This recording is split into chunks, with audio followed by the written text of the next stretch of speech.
정치는 싸움이 아닙니다. 우리는 갈등 넘어 흐름을 읽습니다. 정치의 숨은 맥, 시민의 눈높이에서 함께 짚어드립니다. 정치레이다, 지금 시작합니다. 오늘은 검찰 인사에서 가장 뜨거운 이름, 바로 임은정 신임 서울동부지검장에 대해 이야기해보겠습니다. 드디어 이재명 정부가 검찰 개혁의 첫 신호탄을 울렸습니다. 바로 임은정 검사장의 전격 발탁. 많은 국민이 기다려왔던 순간이었습니다. 검찰 내부에서 수차례 좌천당하고도 끝끝내 소신을 굽히지 않았던 인물. 기득권의 벽에 부딪히면서도 검찰도 개혁의 대상임을 외치던 임은정, 이제 서울동부지검장으로 돌아왔습니다. 사실 임은정 검사에겐 평범한 길이란 없었습니다. 공안 검사로 시작했지만 내부 비리를 폭로하며 검찰 조직에 정면으로 맞섰고 권력에 줄 서지 않는다는 이유로 인사상 불이익을 수차례 받았습니다. 그럼에도 정권이 바뀔 때마다 흔들리지 않고 정의를 이야기 한 몇 안 되는 검사였죠. 이번 인사는 이재명 대통령이 왜 그를 선택했는지를 분명히 보여줍니다. 권력과 유착하지 않는 검사, 조직보다 국민을 먼저 보는 검사, 바로 그런 사람이 필요했던 겁니다. 이재명 정부가 강조해온 공정한 수사 시스템, 비정상의 정상화, 그리고 검찰 개혁의 완성. 그 핵심에 임은정이 있습니다. 이제껏 검찰이 스스로 바뀌겠냐는 냉소가 많았습니다. 하지만 임은정 검사라면 다릅니다. 그의 지난 발자취를 보면 권력보다 정의를, 조직보다 국민을 우선해온 진심이 분명히 있었거든요. 하지만 한편으론 우려의 시선도 있습니다. 이번 인사에서 여전히 핵심 요직에 윤석열 사단으로 불리는 검사들이 대거 포진해 있다는 사실. 서울중앙지검장에 임명된 정진우, 검찰국장으로 간 성상원까지. 이름만 들어도 과거 윤석열 정부와 깊게 얽혀있던 인물들입니다. 겉으론 균형을 맞춘 듯 보이지만 검찰개혁을 추진해야 할 핵심 자리에 여전히 윤석열 정권과 궤를 같이 해온 인물들이 자리한다면 향후 저항이나 방해 가능성도 무시할 수 없습니다. 이재명 정부가 검찰개혁의 고삐를 절대 놓지 말아야 하는 이유이기도 하죠. 국민은 알고 있습니다. 검찰은 수사기관이지 정치집단이 아닙니다. 그리고 지금 그 상식을 회복할 기회를 다시 얻은 겁니다. 지금 시작하겠습니다. 임은정 지검장의 검찰개혁을 응원하신다면 구독, 좋아요, 댓글로 응원 부탁드립니다. 끝까지 시청 부탁드립니다. 이상우 기자, 네네. 사퇴를 하면 입장문 발표 외에는 얼굴을 드러내고 아무 말을 안 했어요. 그런데 그 입장문 내용도 네. 지금 이대로 시한과 결론을 정해놓고 네. 추진을 하면 예상치 못한 부작용이 생길 수 있다. 이렇게 이제 뭔가 얘기를 했습니다. 이거 종합적으로 어떻게 봐야 됩니까? 예. 당랑거철이라고 있죠. 네. 이제 수레바퀴 앞에서 지가 뭐 어떻게 멈춰 세우겠다고 사마귀가 버텨 있는 꼴이다. 실제로 이 타이밍도 내일이 아마 국정자문위원회 열리는 날일 거예요. 국정기획위에 네. 이제 검찰 검찰발 발표를 해야 되거든. 그럼 보나마나 또 지금 벌써 2번이나 반려가 됐어요. 개혁의 대상인데 마치 주체처럼 오히려 검찰력을 더 강화해야 된다 뭐 이런 식으로 헛소리 했다가 야야 됐어 해서 2번이나 지금 빠꾸시켰거든요. 죄송합니다. 2번이나 철회시켰는데 내일은 이제 더 이상 물러날 구멍이 없습니다. 그래서 아마 내일 그 국기위를 피하기 위해서 꼼수를 부린 거 아닌가 하는 네. 지적이 저는 타당하지 않나. 그리고 실제로 입장도 이게 사실 검찰 개혁에 반대한다는 거 아닙니까? 그러면서 뭐라고 그랬냐면 학계와 실무 전문가들의 의견을 충분히 수렴해라. 학계는 검찰 출신 변호사들, 실무자는 검사들한테 물어보라는 얘기예요. 똑같이. 그러니까 이따위 얘기를 지금 자기가 재임 시절에 했던 수많은 뭐 윤석열 탈옥부터 시작해서 김건희한테 아부한 거, 콜검한 거 그런 부분에 대해서 일말의 회개나 사과도 없이 여전히 검찰 권력을 유지하겠다라는 말을 하고 질문도 받지 않고 사라지는 선수. 정말 사법 처리가 답이다. 저는 그렇게 생각합니다. 자, 검찰개혁 하는데 검찰 조직이 다 들고 일어나서 정교환도 감옥 보내고 신용환도 감옥 보내고 이상호도 감옥 다 보낼 수 있는 부작용이 있으니 시한과 결론 정해놓고 추진하지 마라 라고 하는 말고 겁니까? 두루 들어봐라. 둥글둥글 이제 이 딱 모가 각이 서 있는 거를 두루두루 깎아내서 어느 정도 예봉을 꺾어보자. 그런데 떠날 때는 말없이 현미 노래죠. 떠날 때는 말없이인데 지금 말 없이는커녕 마지막 나가면서도 역대 검찰총장 중에 심우정처럼 개인의 어떤 의혹이 많은 사람이 있었습니까?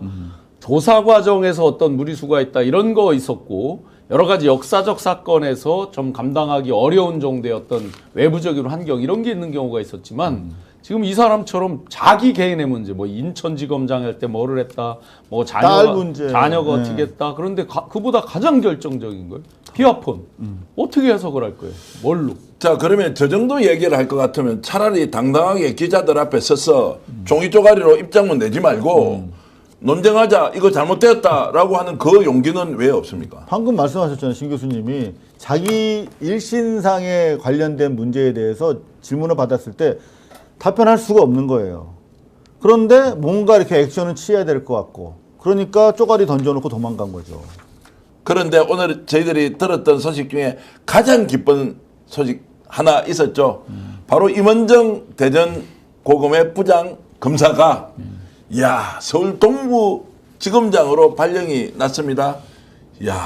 참 대검차장 노만석, 서울중앙지검장 정진우, 동부지검장 임원정 이렇게 하니까 임원정 얼굴만 보인다라는 사람이 정말 많았습니다. 여러분 오늘 임원정 검사의 저 승진 발령에 대해서 이병철 변호사가 했던 말 제가 한 20분 전에 녹음을 따놨는데요. 임원중 검사급은 부산 분이더라고요. 저도 네, 고향이 예. 부산인데. 그런데 사실은 임원중 검사만큼 검찰 내부에서 그런 검찰 개혁을 부르짖고 또 본인 또 불이익을 감수하고 또 징계받고 또 끝까지 재판해가지고 또 이겨서 복귀하고 이런 깡다구 있는 검사가 그 대한민국에 여태까지 한 명도 없었습니다. 네. 근데 대단히 놀라운 공무원이죠. 검사뿐만 아니라 대한민국 모든 공무원 조직에 고시 붙은 소위 엘리트 공무원들 중에 이렇게 내부 고발을 하고 또 개혁을 일관되게 했던 분들은 제 기억에는 없어요. 그런 분들은 이제 가끔 있으면 사표 내고 나가버리지. 꼴보기 싫으니까. 다시 톡 까놓고 한 달 만에 가장 개혁적이고 가장 진짜 대한민국의 시대정신에 부합하는 인사 임은정 검사가 정말 사이다 인사의 결과물로 딱 대두가 되니까 많은 분들이 이제 축제구나 이제 지금부터구나 이런 생각들을 하시는 것 같고 검찰 개혁에 대해서도 민정수석이 잘할까 뭐 실무자고 검찰 아는 사람이 해야 된다니까 지켜보자 하지만 우리가 감시할 거야 막 이랬다가 임은정이 딱 들어가니까 이제 검찰 개혁이 시작이로구나 이런 생각들을 드디어 처음으로 확인하시는 것 같습니다. 중요한 건 뭐냐면 앞으로 어차피 검찰은 길어봤자 3개월이에요. 추석 전에 끝나니까 그 다음 포스트로 쓰기 위해서 일단 재경 수도권 중에서 인서울 재경 지검장을 하면서 이제 이 맛을 봐라 이거지. 그리고 실제 다음 포스트로 어마어마하게 제대로 기용하기 위한 제가 봤을 때 포석이다. 저는 오히려 중대범죄수사청의 초대청장 이게 사실상 검찰총장이거든요. 네, 그쪽으로 보임하는 것이 좋겠다. 정청래 의원이 KBS에 나와서 자 속도 얼마나 낼 것인가라는 질문에 이렇게 대답했습니다. 직접 들어보시겠습니다. 그런데 추석 고향 갈 때 검찰청 폐지 뉴스를 듣게 하겠다고 공언했는데 네. 8월에 당대표가 되시면 네. 이건 좀 허언 아닌가요? 앵커는 왜 그렇게 얘기하시죠? 허운이길 바랍니까? 그건 아니고요. 그래서 제가 KBS 라디오는 잘 안 나오려고 했습니다. 그러셨습니까? 네, 이런 불편한 질문, 불공정한 질문을 하기 때문에 그렇습니다. 혹시 검찰개혁에 대해서 알고 계십니까? 내용을? 많은 내용은 모릅니다. 예. 모르니까 그렇게 말씀하시는 겁니다. 그 안은 다 나와 있습니다. 그것을 언제 할 것이냐 이것이 남아 있는 거고요. 그래서 추석 전 제가 귀향길 라디오 뉴스에 검찰청이 폐지됐다. 뉴스를 들려드리겠다는 건데 그건 2달이면 충분합니다. 기본적으로 기자의 질문 스탠스가 잘못됐다는 걸 이야기하고 싶었던 것 같습니다. 그래서 이제 결국 그 메시지의 핵심은 정청래 당대표 후보 입장에서는 언론 개혁이 그만큼 필요하다. 네. 사실 이제 그쪽으로 좀 봐줬으면 좋겠어요. 뭐냐면 실제로 요 전격 시사라고 하는 라디오 프로가 대표적으로 잘 나가는 그러니까 뉴스공장 시간에 붙는 메인 라디오 뉴스 프로그램이에요. 그걸 누가 했었냐? 직전까지 고성국이 했었어요. 고성국이. 대충 그 프로그램의 성격을 아시겠죠? 고성국이 윤석열 비상계엄 때 종북 세력이 음해다. 합법적 계엄이다. 이런 따위의 말을 방송에서 뱉었던 바로 그 프로그램이라니까요. 근데 후속으로 맡은 저 선수가 제 기억하기로는 제 동기 아니면 뭐 후배였던 것 같은데 되게 그냥 무색무취하고 조용한 선수예요. 근데 그냥 고성국 빈자리에 일단 앉혀놓은 것 같은데 KBS가 전사적으로 지금 지금 사장이 우리 후배인데 그 뭐 조그만 조그만 파우치? 네, 예. 그 한마디에서 김건희한테 낙점돼서 사장하는 친구잖아요. 그러다 보니까 뭐 인사를 해도 고만고만한 그 집단에 뭐 그 어울리는 아이들을 이제 저렇게 앵커로 앉히는 건데 당연히 예상된 질문이에요. 그러니까 기본적으로 검찰 개혁에 대한 의지가 앵커가 있어야지. 이게 시대 정신으로 검찰 독재와 내란 세력을 척결하는 것이 이제 언론인들의 사명이 어떤 식으로는 도와야 되는 입장인데 되겠어요? 검찰 개혁? 이런 식으로 비판적 스탠스에서 얘기했다. 그러니까 KBS의 실태를 정청래 의원은 고발하고 싶었던 것으로 생각이 됩니다. 심우정 검찰총장의 사퇴 이후 더불어민주당은 검찰개혁에 한층 속도를 내고 있습니다. 검찰청 폐지, 공소청 신설, 검수완분이라는 표현까지 나올 정도로 강경한 기조가 전면에 나서고 있죠. 일각에서는 추석 전까지 관련 입법을 마무리하겠다는 목표까지 제시됐습니다. 물론 검찰개혁의 당위성, 누구도 부정할 수 없습니다. 표적수사, 제19감사기, 정치적 중립 훼손 등 대한민국 검찰이 안고 있는 고질적 병폐는 수십 년간 누적되어 왔고 국민의 신뢰를 잃은 지 오래입니다. 김건희 여사 도이치모터스 주가 조작 사건만 봐도 4년간 없던 증거가 재수사 한 달 만에 나왔다는 사실이 이를 단적으로 보여줍니다. 하지만 중요한 건 속도보다 방향입니다. 검찰의 기소권과 수사권을 분리하는 것이 정의롭다 해도 체계적 준비 없이 밀어붙인다면 부작용은 국민이 고스란히 감당하게 됩니다. 이미 검경 수사권 조정 이후 민생사건 처리 기간이 눈에 띄게 길어졌다는 통계도 있습니다. 수사 지연, 행정 혼선, 범죄 대응 약화 등 현실적인 문제도 냉정하게 검토해야 합니다. 그렇기 때문에 이재명 대통령이 정성호 법무부 장관 후보자를 지명한 이유가 분명해 보입니다. 급진이 아닌 국민 눈높이에 맞는 점진적 개혁, 그리고 혼란 없는 이행. 검찰 개혁은 당권 경쟁의 구호로 소비되어선 안 됩니다. 정치적 구호보다 중요한 건 국민의 신뢰를 회복하는 실질적 변화입니다. 검찰의 권력 남용을 확실히 통제하고 동시에 국민 피해를 최소화할 수 있는 법적 행정적 장치. 지금 우리가 필요한 건 바로 그런 균형 잡힌 개혁의 로드맵입니다.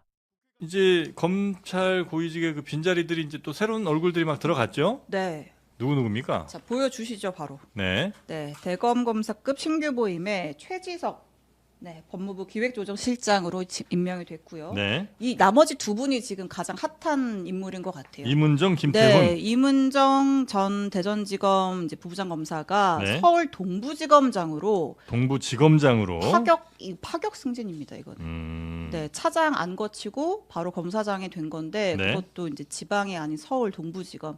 사실 뭐 서울에 뭐 동서남북 중에 동부가 제일 세다 이런 뭐 옛날 얘기도 있긴 했는데 뭐 지금은 뭐 남부가 더 세다 이런 얘기도 있지만 네. 아무튼 임명이 됐고 김태훈 전 서울고검 검사도 지금 서울 남부지검장으로 지명이 됐습니다. 남부지검이 그 금융 이런 걸 많이 하는 맞습니다. 데가 거기죠? 네, 경제 관련 범죄 전담으로 하는 데가 있고 일단 네. 영등포 여의도를 끼고 있기 때문에 정치인 수사도 많이 하고요. 네.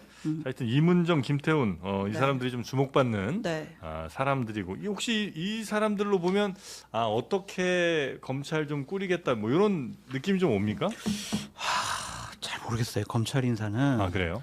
지금 이 분들이 이재명 정권의 핵심 실세들과 어떤 관계인지 그런 것들이 제대로 좀 파악이 안 되는데 힌트는 하나 있을 것 같아요. 네. 윤석열 정권 시절에 한직에 갔던 사람들, 네. 그리고 문재인 정권 때 그래도 좀 같이 중요한 직책에서 함께했던 사람들, 그 사람들 중에서 좀 이재명 정권에서 검찰 개혁에 협조할 사람들, 그 사람들 위주로 좀 라인업을 꾸는 네. 것이 아니냐 그런 생각이 들고 네. 여러 가지 생각해봐야 될 부분은 이문정 어쨌든 동부지검장이 될 수밖에 없겠죠. 이분들은 대중적으로도 많이 좀 알려진 사람이고. 네, 이분은 뭐 우리 김준일 평론가님하고 상당히 돈독한 관계가 있어서 그래요? 그래요? 네, 상당히 좀 의미가 있어 왜 보입니다. 언제 뭐 조사받은 적 있어요? 제가 봤을 때는 패친이라서 그런 거 아니고. 왜 친해 이문정 검사랑? 그렇게 치고 들어올 줄은 몰랐어요, 진짜. 패치는 맞고요. 예. 네. 그러니까 뭐, 그러시나? 이건 개인적인 일이니까 예. 사실은 그런데 이문정 검사랑 그냥 친구예요, 친구. 진짜 친구예요? 예, 종종 만나요. 패치는 아니죠. 그 은정아 이렇게 불러요? 은정이라고 불러요. 실수요, 이제. 두 분 아니, 나이도 같아요? 그러니까 같은 학교에 같은 학번이고요. 아. 그리고 이제 아주 개인적인 건데 이문정 검사의 남편이 제 중고등학교 친구예요. 또 아, 그래요? 동창 친구예요. 그래서 그냥 뭐 대학교, 중고등학교 다 이렇게 엮여 있고 가끔 만납니다. 그래서 잘못된 만남 뭐 이런 스토리는 아닌 거죠. 무슨 잘못된 만남 막 엮지 마. 삼류 스타일로 엮지 말라고 좀. 아, 죄송합니다. 네. 아, 친구시구나. 그래서 종종 만나고요. 그래서 뭐 제가 뭐 은정아 축한다 이런 얘기도 해요. 축하 문자 보냈어요? 문자는 보냈죠 당연히. 문자 보낸 게 중요한 게 아니에요. 답장 봐봐요. 왔어요? 답장 고맙다고. 봐봐요. 아이 뭘 보여? 진짜인지 봐야지. 고마버 그가 약간 고마버 이렇게 왔어요. 이거 친한 친구들끼리 진짜 친하시네요. 왜 그게 뭐 중요한 거 아니고 이문정은 얘기했다시피 이문정 검사에 대해서는 검찰 내부에서는 좀 평가가 엇갈려요. 그러니까 예. 어떻게 엇갈려요? 검찰의 불편한 것들을 굉장히 많이 네. 이제 대외적으로 얘기를 많이 했고. 네, 대외적으로. 네. 이를테면은 뭐 성추문이 있거나 성추행 사건이 있으면은 그걸 다 덮는다든지 이런 거를 내부 고발자 역할을 굉장히 많이 했거든요. 저는 네네. 당연히 해야 되는 건데 그냥 조직의 입장에서 보면은 왜 이렇게 일을 키우지? 우리가 그냥 적당히 정리하려고 하는데 약간 미운 털도 좀 박힌 거고 또 하나는 이제 검찰은 자기네 존재의 의미를 우리는 기소하는 사람들이다 이렇게 얘기를 했잖아요. 근데 예를 들면은 민청학력 사건을 다뤘는데 그거를 무죄 구형을 했어요. 무죄 구형. 이게 이제 재심 사건이었어요. 그러면은 국가가 이제 잘못을 한 거잖아요. 그러면 이거를 백지 구형 그냥 맡긴다. 이거를 그렇다고 유죄로 하기는 어려우니까 이게 무죄 취지로 지금 가는 거니까 그런 건데 그거를 아예 무죄로 해버리니까 검사가 무죄로 구형하는 게 어디 있냐. 뭐 예를 들면은 뭐 이런 식으로 여러 가지 좀 평가가 좀 있어요. 예, 그런 것들이 있었어요. 그럼에도 불구하고 검찰 개혁의 의지가 매우 강하고 지금 국정기획위에 지금 기소 수사 분리와 관련해서 지금 그 위원으로 들어가 있거든요. 네, 그러니까 중용될 줄 알았는데 동부지검장은 진짜 좀 파격이다. 그러니까 예전에 동남북서 이렇게 부르긴 했어요. 그러니까 중앙지검은 빼놓고 중요도의 순서가 1위가 동부지검, 2위가 남부지검, 3위가 그래요? 북부지검, 4위가 서부지검인데 이제 서부지검이 중앙지검하고 뭐 같이 있을 때 약간 근데 서부지검도 요즘 많이 올라가고 이게 순서를 따지긴 어렵지만 어쨌든 동부지검이 구치소도 있고 상당히 영향력이 있는데요. 그러니까 맞아. 뉴스 보면 항상 서울 동부지검이 제일 많이 나왔던 것 같긴 해요. 그러니까 거기에 이제 지검장으로 보냈다라는 거는 정부에서 제 느낌은 뭐냐면은 이게 물론 옛날 게도 파격적이지만 문재인 정부 때 윤석열 갑자기 중앙지검장으로 발탁했던 거. 그런 거가 비슷한 느낌으로. 그런 느낌이고 그리고 윤석열 정부 때 한동훈 법무부 장관 갑자기 발탁했던 거 그런 걸로 약간 파격적인 인사는 맞아요. 그리고 지금 이제 논란이 일어나고 있는 거는 일부 친윤 검사들이 들어갔다. 그러니까 그 얘기가 그 개혁 조국혁신당 쪽에서 좀 나오고 있죠. 네, 그 그래픽 뒤에 것도 하나 더 주시면 네. 지금 이제 주요 보직에 그러니까 아까 검찰 2인자죠. 대검찰청 차장검사의 노만석 대검 마약조직범죄부장이 들어갔고요. 이제 검찰총장 임명되기까지 이제 총장 대행을 이분이 맡는 거고, 그 다음에 이제 서울중앙지검장 여기가 되게 중요한 자리잖아요. 정진우 서울 북부지검장이 임명이 됐어요. 자 그리고 우리한테는 좀 약간 인물들이 좀 사실 생소해요. 잘 저도 익숙하진 않아요. 왜냐하면 이게 보통 대표하는 수사들이 있어서 이 수사했던 사람이야 이렇게 좀 설명을 해드리면 좋은데 사실 저도 조금 생소한 분들이 있는데 그다음에 이제 법무부의 감찰국장에 성상원 전 네. 대전지검장 이런 분들이 임명이 됐는데 그 어제 그 조국혁신당에서 이른바 그러니까 윤건희 검사, 그러니까 윤석열 정부에 부역했던 검사들 명단을 추려가지고 네. 대통령실에 전달을 했어요. 이 사람들은 매우 주의 요망 인물이니까 이 사람들은 승진시키지 마시라. 인사할 때 참고하시라라고 명단을 냈는데 네. 그 명단에 2명이 포함되어 있는 거예요. 누구예요? 정진우 서울중앙지검장이랑 예? 성상헌 법무부 검찰국장이 포함이 되어 있는데 뭐뭐한 사람들이 이 사람들이. 일단 이 성상헌 검찰국장 같은 경우에는 네. 그 문재인 정부 산업부 블랙리스트 의혹 수사를 뭐 좀 지휘를 했던 인물이라고 하고요. 그다음에 정진우 서울중앙지검장 같은 경우에는 그 채널A 검언유착 의혹 사건이 있었잖아요. 이때 한동훈에게 무혐의를 줬던 검사다. 그래서 이 사람들은 이제 친윤 검사들이다. 친윤 부역 검사다라고 해서 명단에 이제 포함을 시켰다고 하더라고요. 그런데 이 사람들이 이렇게 중요 직책을 맡다 보니까 조국혁신당에서는 좀 반대 목소리를 내고 있고 네. 뭐 이어서 우리 김준일 평론가님께서 아까 해주시는 말씀이 그러니까 이제 이 인사를 어떻게 볼 것이냐 가지고 여러 가지 이제 평가들이 나오는데 네. 조국혁신당에서는 뭐 나름의 기준이 있겠죠. 그러니까 예. 한 30명 정도를 친윤 검사로 했는데 이제 정부 쪽에 이제 전원으로 좀 들은 얘기는 차 떼고 포 떼고 이거 다 답되면은 어떻게 하냐? 인사를 하기가 어렵다라는 거고 그 중에서도 그러니까 진짜 찐 친윤 완전 윤석열과 완전히 그 뗄 수 없는 관계가 있는 그런 친윤 검사도 있는데 그냥 같은 시기에 일 잘해서 일을 했던 수행했던 사람도 다 그렇게 할 수가 있는 거냐. 그러니까 이거를 일종의 이재명 정부의 실용주의 인사와 맥이 다 있다. 이번 검찰 인사도. 네. 그래서 검찰 내부에서도 이게 일종의 학살 인사가 일어나지 않을까 하다가 전체적으로 보면서 이 사람들이 잘하는데 자기 자리 찾아간대. 약간 이런 평가들이 있다라는 거예요. 네. 그래서 이거는 뭐 이제 각자 선 자리에서 이제 평가를 하시겠지만 저는 무난했다고 봅니다. 그러니까 무난한 뭐 크게 문제가 있지 않고 포인트도 이제 뭐 이문정을 세게 발탁을 한 것도 있고 이분들이 어쨌든 정책 기조에는 크게 반대하지 않는다라는 거예요. 그러니까 이 사람들이 지금 윤석열 아니 그러니까 이재명 정부에 그러니까 이제 기용이 됐겠죠. 그래서 좀 더 후속 인사 이제 검찰총장이 누가 오느냐 그리고 그 이후에 뭐 정성호 법무부 장관하고 같이 협의를 해서 어떤 사람들이 오느냐를 좀 봐야 될 것 같아요. 그 이후에 후속 인사를.